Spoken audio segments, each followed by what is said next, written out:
1, 2. Mm-hmm. Mm-hmm.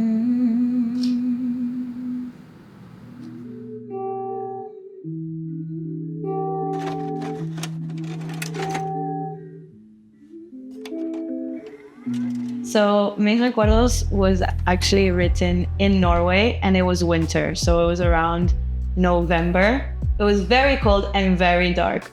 It was back in 2022 when Argentina was in the World Cup and they were on the way to being in the final and winning. So, I just felt like very homesick. I was just missing home a lot and I just wanted to be with my people, eat the food, everything. So that's how Mi Recuerdo was born. It genuinely came out in like the lead melody came out in 15 minutes. It was like that. And I'm very proud of that track because I produced the demo and it didn't change as much as like from the original. Of course, like the producer I worked with made it 100 times better. But I made the sample at the beginning of the bandoneon from a piece of Astor Piazzolla, who was a very famous composer in Argentina. I'm just very proud of the track in general. It's my favorite, I would say. So Mis Recuerdos, it directly translated into English means my memories.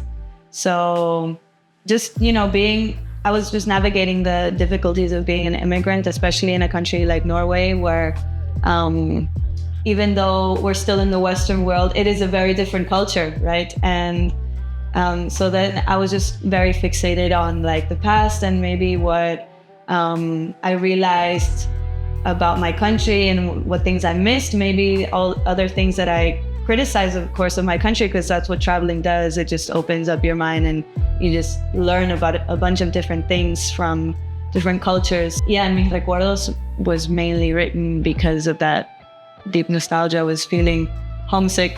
I was missing my friends. I was missing the food, the wine. Yeah, mainly that.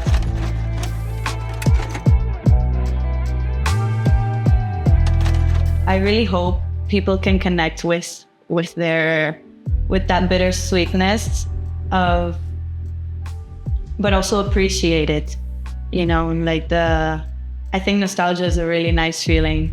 It just brings you back to maybe good days, but not in a bad way, not in like, in a negative way, and just like seeing the value that those moments have in your life and everything. So I really hope people can connect with that part.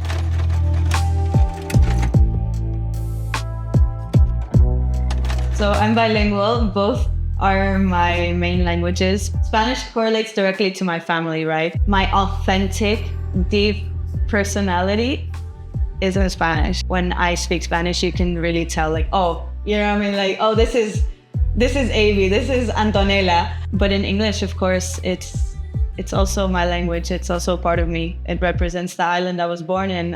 It represents St. Martin and just like the diverse background that I have.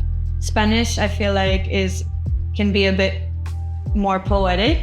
Like I feel like you have more possibilities of using like analogies or metaphors in a different way. I just feel like, I don't know if maybe like if that's a fact or it just feels that way for me.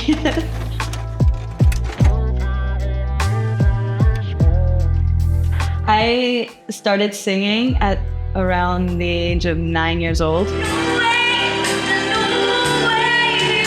Just like Shakira, Hannah Montana. I entered a singing competition. I wanted to be a part of this competition called Child Fest. It was back in like 2009 and started taking vocal lessons around that time.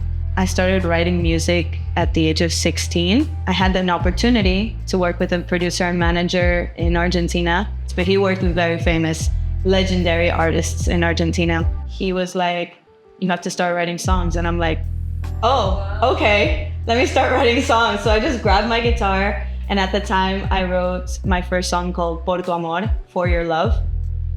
It was a very telenovela. telenovela type lyric and production. But yeah, I was working on it. I was singing unreleased songs from like these big artists and producing them. And the whole idea was to make like an EP to present to labels, to Sony, to Warner. But nothing came out of it, out of this project. In any area of life, you have to work hard, right? But luck is a very big factor. Being in the right time at the right moment definitely plays a huge role. And so that's what happened. So my dad has a best friend who does music. We just went to the recording studio and we recorded Hello by Adele. We just recorded a video in the studio. And then this other friend of my dad had his contact. Ooh. He sent it over. And that's how it started.